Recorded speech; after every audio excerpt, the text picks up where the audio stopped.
Well, happy Tuesday morning, everyone, and welcome back to Morning Musings. My name is Don K. Preston. I am the president of Preterist Research Institute of Ardmore, Oklahoma. We are currently involved, by the way, do not forget, July 12th through 14th, 2018, Preterist Pilgrim Weekend, right here in Ardmore, Oklahoma. Our theme this year, our motif, if you please, is Back to the Basics. What are the fundamentals of covenant eschatology? How does a person ever start on the road to becoming a full preterist? And got a great lineup of speakers. You're going to love it. It's going to be great. We're working on right now being able to offer, once again, free live streaming.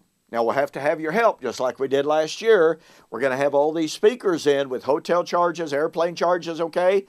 But we do want to offer it free of charge for live streaming.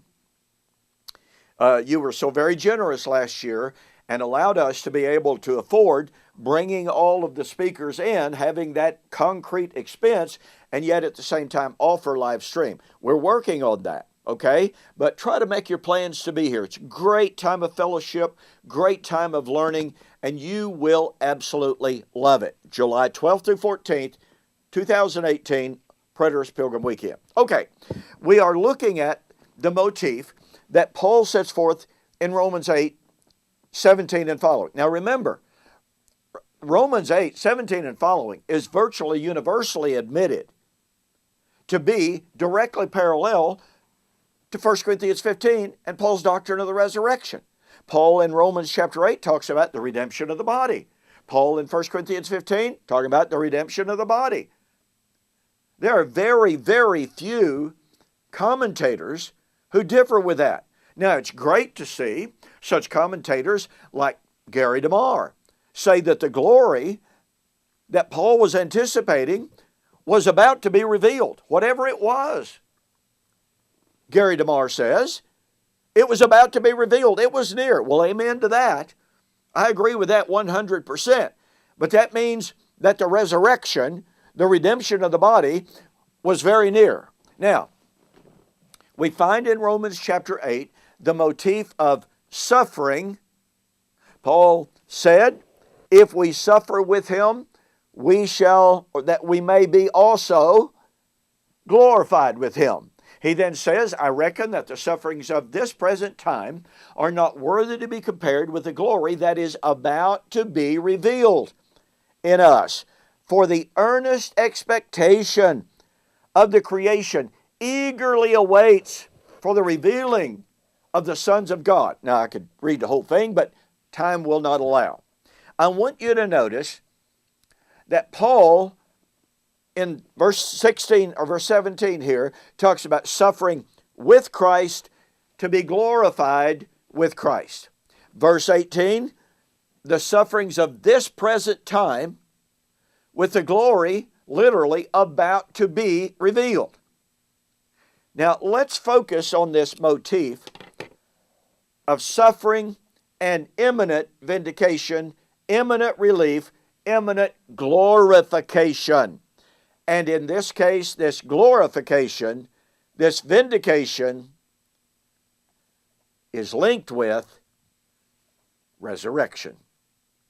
They are concurrent events. Now watch this. First of all, I want you to notice Paul's contrast. I reckon that the sufferings, and once again, let me point out, he uses a word here, pathemata, that is not used in the New Testament, unless I've missed something. It is not used of normal human suffering. It does not refer to breaking a foot. It does not refer to having a stroke or a heart attack, experiencing cancer, as my beloved wife has gone through recently. No, that's not the kind of suffering. This is the suffering being that they were experiencing in Christ and with Christ. It is the eschatological suffering to fill up the measure of sin. But notice Paul's contrast and his statement of the now time, the suffering of the now time.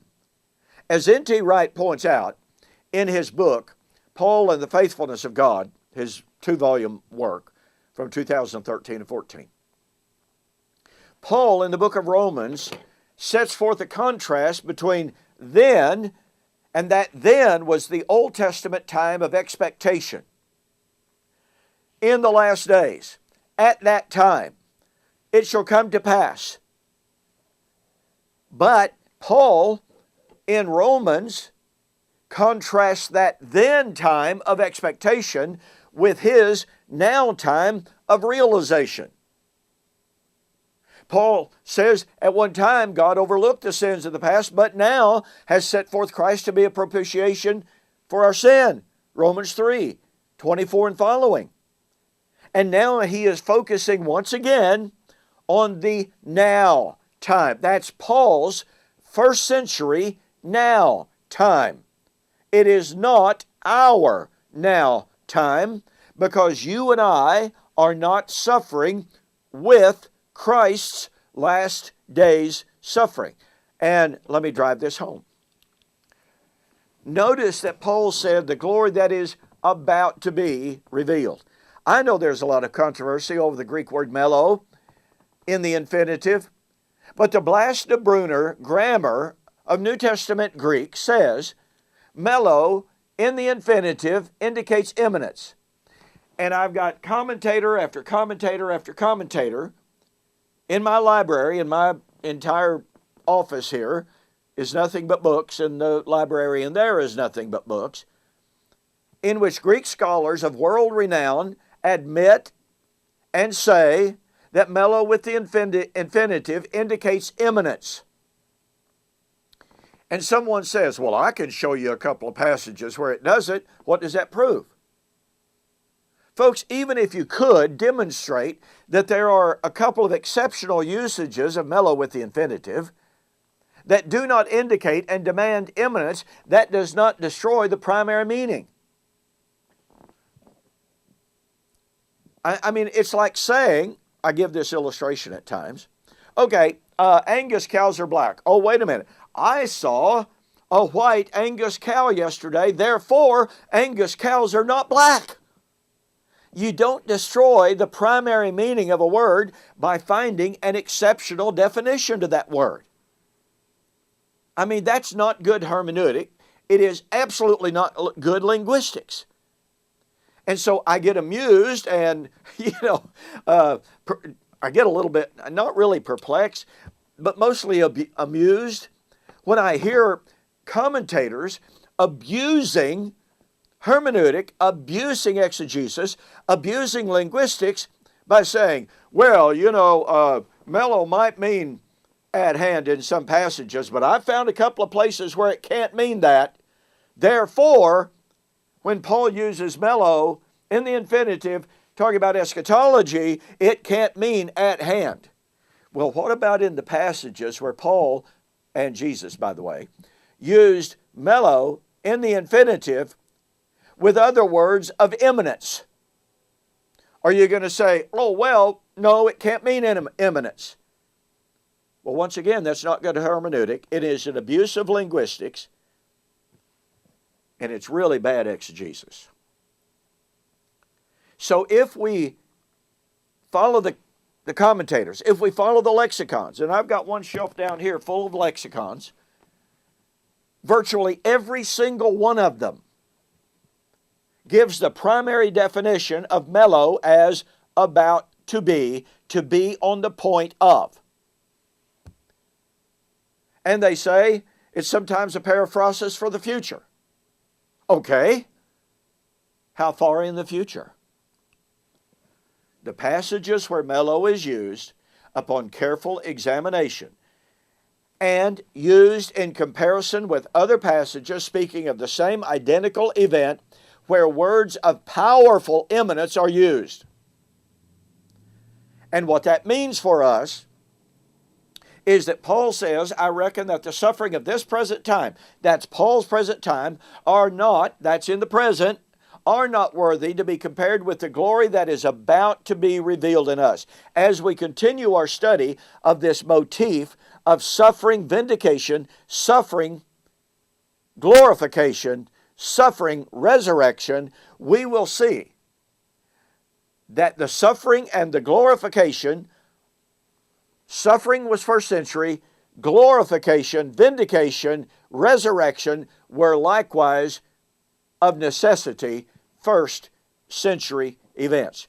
Now, if you want a little book, simple to read, extremely powerful. By the way, this has been used in college courses to teach hermeneutic.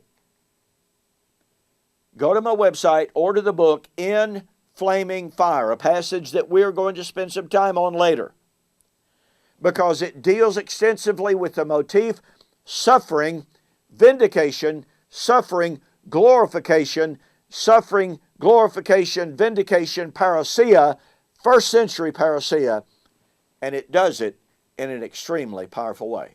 So go to my website, donkpreston.com, bibleprophecy.com, and order the book In Flaming Fire. You will, I'm telling you, it'll blow you away at how clear, how undeniable the link between first century suffering and first century parousia / resurrection truly is. We've got more on suffering, glorification, suffering, resurrection. So we'll see you on the flip side.